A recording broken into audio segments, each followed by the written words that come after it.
What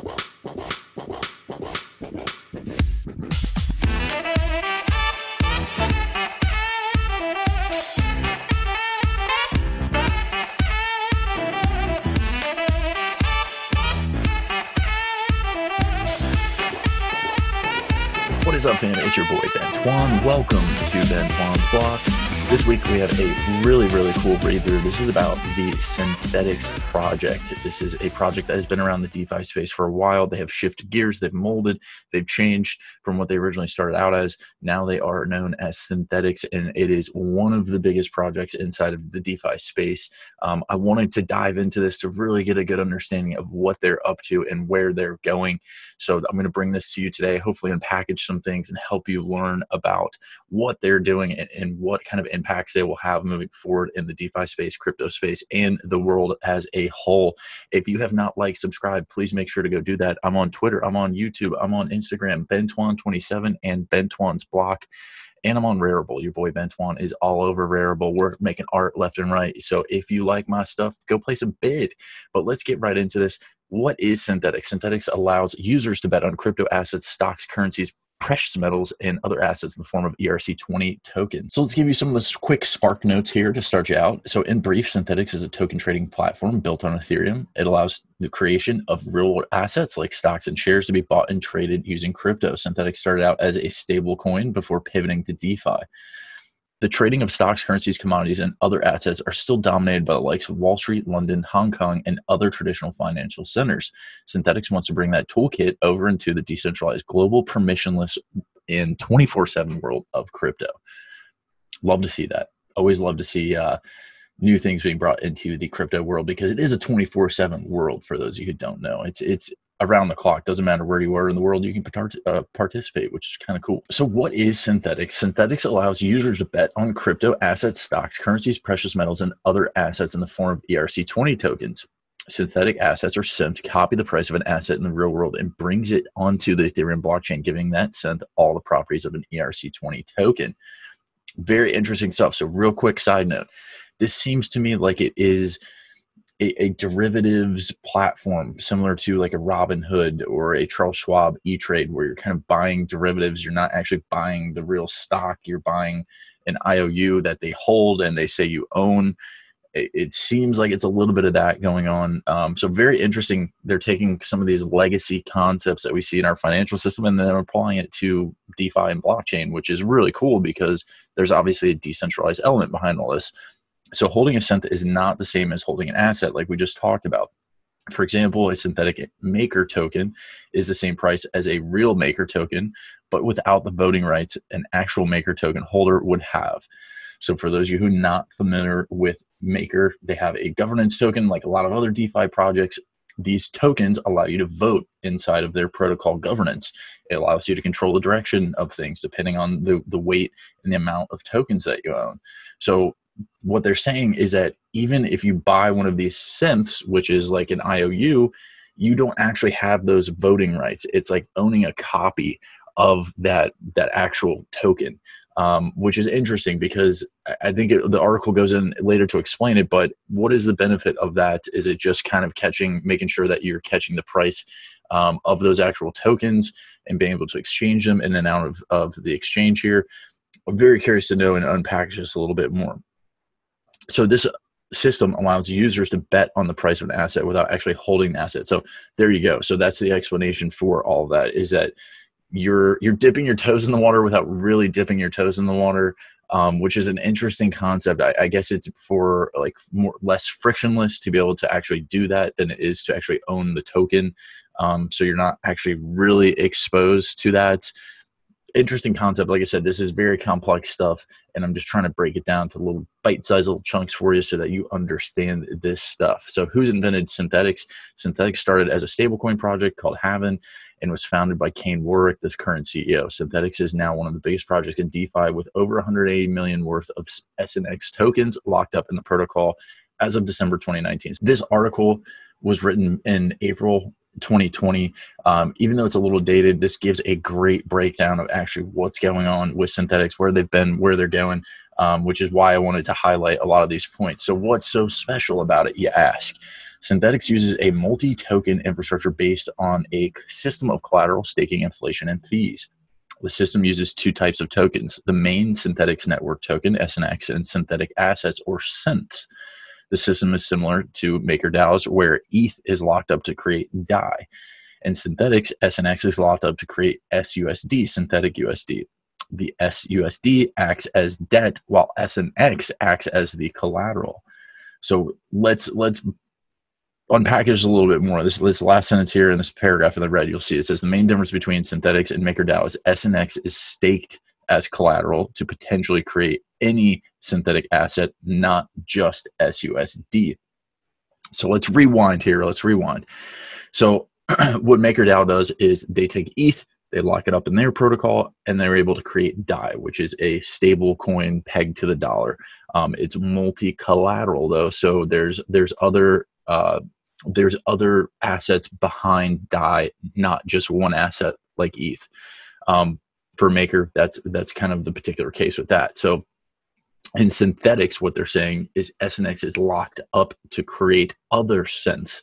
So if you have SNX, you can also create SBTC, SETH, SUSDC, whatever you want, because that is the collateral that you're using to create these other synthetic products or assets.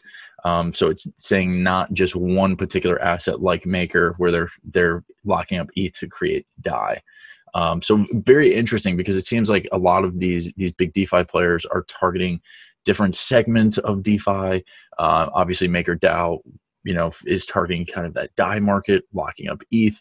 But Synthetix created their own collateral system where you can lock up SNX and then create other synthetics of whatever you want to, which is really cool in my opinion.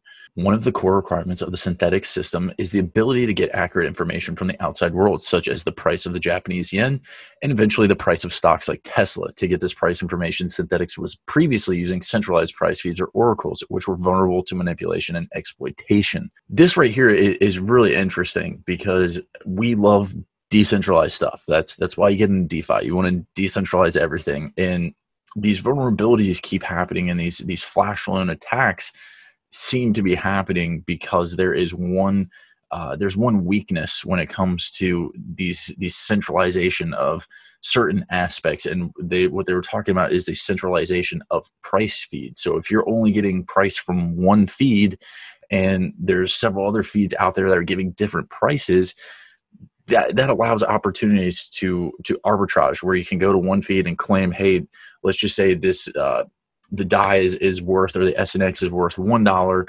and you go to another feed and they're saying, hey, it's actually worth $1.20. Like if you're going to arbitrage $20 million, 20 cents on every dollar, every transaction, you see the point there. So there's margins that you can kind of fickle around with. So interesting stuff. I love the fact that they're decentralizing this. They go on to say now they have partnered with Chainlink and their decentralized Oracle system to reliably bring information to the blockchain without needing to trust central party buried DeFi. That's what we're talking about. We love decentralization. If you love DeFi, and they're spotting these weaknesses and they're tweaking them, which is really cool. They're building up the armor to make sure that their infrastructure and protocol can last a lifetime. And I think it's smart. I think, you don't want to get your price feed from just one location. We've seen that happen with Harvest. We've seen it happen with Akro, a couple other projects out there that have been manipulated and exploited, not for this particular reason, but for reasons that have kind of all added up to that. And that is part of the equation. So what else is different?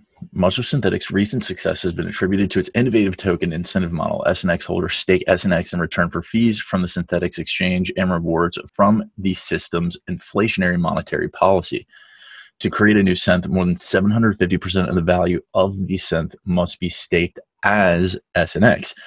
The more SNX staked and locked as collateral, the less is available in the market and the more valuable the token becomes. The proof is in the price. The SNX token made a dramatic rise from 3 cents at the start of the year to over $1.30 at the end of 2019. So how are SNX tokens produced? Back when Synthetix was Haven, it launched Haven. I don't know how to say that project. The two V's throw me off. It launched an ICO and raised $30 million with a total supply of 100 million Haven tokens. In February 2019, Synthetix changed its monetary policy, and there are now over 164 million SNX tokens, which will increase to 250 million over the next 5 years. The growing supply of SNX tokens was meant to reward and incentivize SNX stakers. So it looks like they start out 100 million at the original project, 164 million, and eventually be 250 million. Very interesting. I always find tokenomics very fascinating when it comes to projects and why they choose the particular numbers that they do. Obviously, I think the inflationary monetary policy can be a big part of that. Or I guess what it's being really designed for, the use case of it. If they're trying to get every single person in the world to use it, you're probably looking at like a very, very high supply like XRP. But I've noticed a lot of these DeFi projects, not every single one of them will, but most of them will be in the hundreds of millions. I know like Akro has like a couple billion for their market coin supply. But I always find it interesting to see why the numbers are what they are. Obviously, inflationary monetary policy is part of that equation, but I'm curious to know what that whole equation looks like and why they decide on some of these numbers at the end of the day. So how do you get a hold of SNX tokens? If you have an Ethereum wallet and some crypto already, you can trade SNX tokens on decentralized exchanges like Kyber and Uniswap. You can also stake SNX to create new cents using their Mentor dApp. That's pretty cool. What can you do with Synthetix? Synthetix platform was primarily created for users to trade cents. Holders of Synth can go long on an asset and bet the price will increase, or they can short the asset and bet the price will decrease. By staking SNX, holders can create new cents, collect rewards, and watch their holdings grow. It could be why over 85% of the total SNX supply is currently locked up in the protocol. I think as a DeFi project, you love to see that. Like, love to see it. If your token is actually being put to use and those participants are actually voting in your governance model or your DAO, whatever it is, like I think that's best case. We've seen a lot of these woozy floozy DeFi projects kind of pop up. I'm not going to name any names here, but it seems to me like some of the governance tokens just weren't really doing anything. And they weren't incentivizing their token holders to make sure that, hey, you should stake these in our protocol because there's a big incentive there. And the incentive here for Synthetix is the SNX that you're going to earn by staking this. And I know a lot of other projects do that. Like that's not just like reinventing the wheel, but like considering that you look at that number and you see 85% of the SNX supply is currently locked up in the protocol, like that's telling you that they're on to something. They got the recipe for success here. So I hope other projects can kind of start to model this and learn from Synthetix because they're obviously on to something. And whether that means, hey, one day maybe Synthetix will be the E-Trade or Charles Schwab of the future, like I don't know, but it's going to be awesome to see evolutions of where they've started as Haven, now as Synthetix, and where that's going to take them in the future. So the future, let's get into this. Synthetix spent much of 2019 rising to the top of DeFi dApp charts before ending the year with a commitment to transition to a decentralized governance structure. So they're getting that DAO going. They began 2020 by demonstrating the money Lego properties of DeFi by integrating their SUSD stablecoin with the margin trading platform BZX. Now, I'm not too familiar with BZX. I haven't really used that platform yet. I have heard of it. That has been, unfortunately, in other articles that I've covered about hacks and that kind of stuff. So it seems like there's some exploits that have been going on with BZX. But the big feature most have been waiting for is the ability to trade stocks like Tesla and Apple on top of Ethereum, an absolute game changer for DeFi believers everywhere. And that's so true. That is so true. So if you could have stocks, cryptocurrencies, Synthetix, all just mashed together, like that's a game changer. Like think about that for a second. If everything, it's like the one-stop shop for everything trading. Like you literally are going to be the Walmart of the world for trading stocks and cryptos and Synthetix and whatever else you want to add in there. But pretty awesome stuff. I know that was pretty technical. A lot of that stuff I tried to break down as we kind of work through that so you understand some of those concepts.